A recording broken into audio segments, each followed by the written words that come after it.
Assalamualaikum warahmatullahi wabarakatuh. Perkenalkan, nama saya Raffi Zahrun Adiba dengan NPM 231078. Saya berada di kelas A2 Ilmu Komunikasi semester 2. Di sini saya akan menganalisa psikologi komunikasi dengan media massa. Yaitu yang pertama, artikel saya berjudul Kekerasan dan Korupsi dalam Lintas Sejarah. Korupsi dan kekerasan berkelindan dalam banyak kasus korupsi dan sudah lama terjadi. Tiap orde punya catatan masing-masing. Era Orde Lama, Jaksa Agung RI pertama Gatot Tarunamiharja pernah mengalami percobaan. Itu percobaan pembunuhan diri oleh tentara dengan cara ditabrak hingga kakinya buntung. Salah satu kasus yang pada waktu itu ditanganinya adalah penyelundupan di Teluk Nibung, Sumatera Utara, di bawah Panglima Teritorium Kolonel Maludin Simbolon, dan barat di Tanjung Priok yang melibatkan Kolonel Ibnu Sutowo. Di era Orde Baru, Jaksa Agung Soekarto Marmoesjono meninggal mendadak pada tanggal 29 Juni 1990. Ia telah berhasil membongkar beberapa kasus korupsi. Sebelum meninggal, ia mengagas kebijakan menayangkan wajah koruptor di televisi. Kemudian kasus yang cukup terkenal ialah meninggalnya wartawan bernaas Fuad Muhammad Syafruddin alias Udin di Bantul. Udin dipukul orang tak dikenal hingga koma dan meninggal dunia pada tanggal 16 Agustus 1966. Pemberitaan kasus korupsi ini di Bantul diduga menjadi alasan tidak kekerasan menimpanya.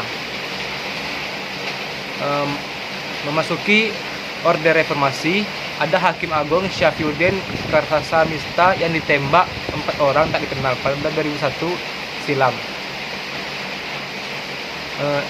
Ia tengah menangani kasus tukar guling PT Goro Batara Sakti dan Bulog yang menyeret nama anak Presiden Soeharto meninggal mendadak juga, terjadi atas mantan Jaksa Agung Baharudin Lopa.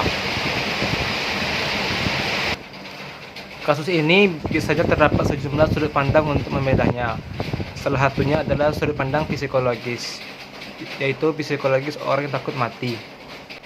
Dengan uang, kekuasaan, dan kepemilikan, kebanyakan orang yang merasa aman bahkan bahagia secara biologis.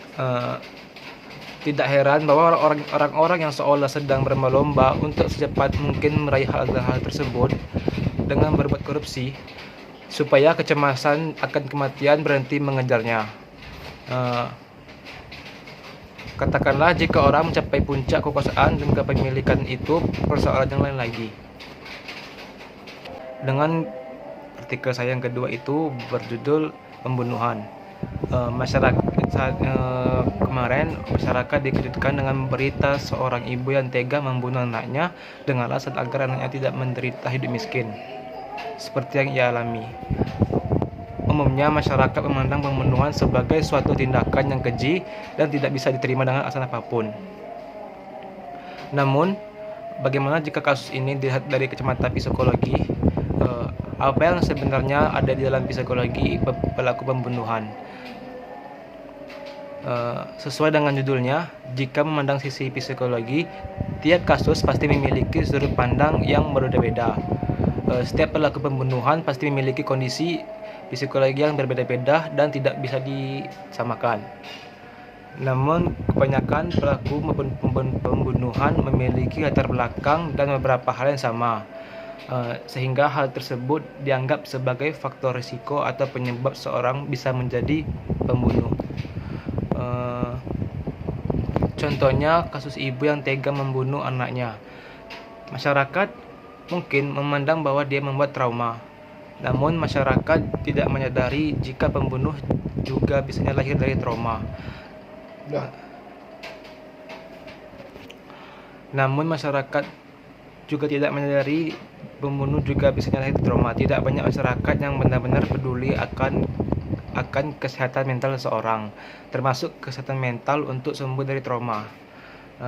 Stigma bahwa memiliki masalah mental adalah satu aib, justru tidak bisa membuat kesehatan mental seseorang memburuk. Bisa jadi seseorang semakin merasa sakit dan memicu masalah lainnya. Inilah yang bisa menjadi bom waktu, salah satunya adalah dengan membunuh orang lain.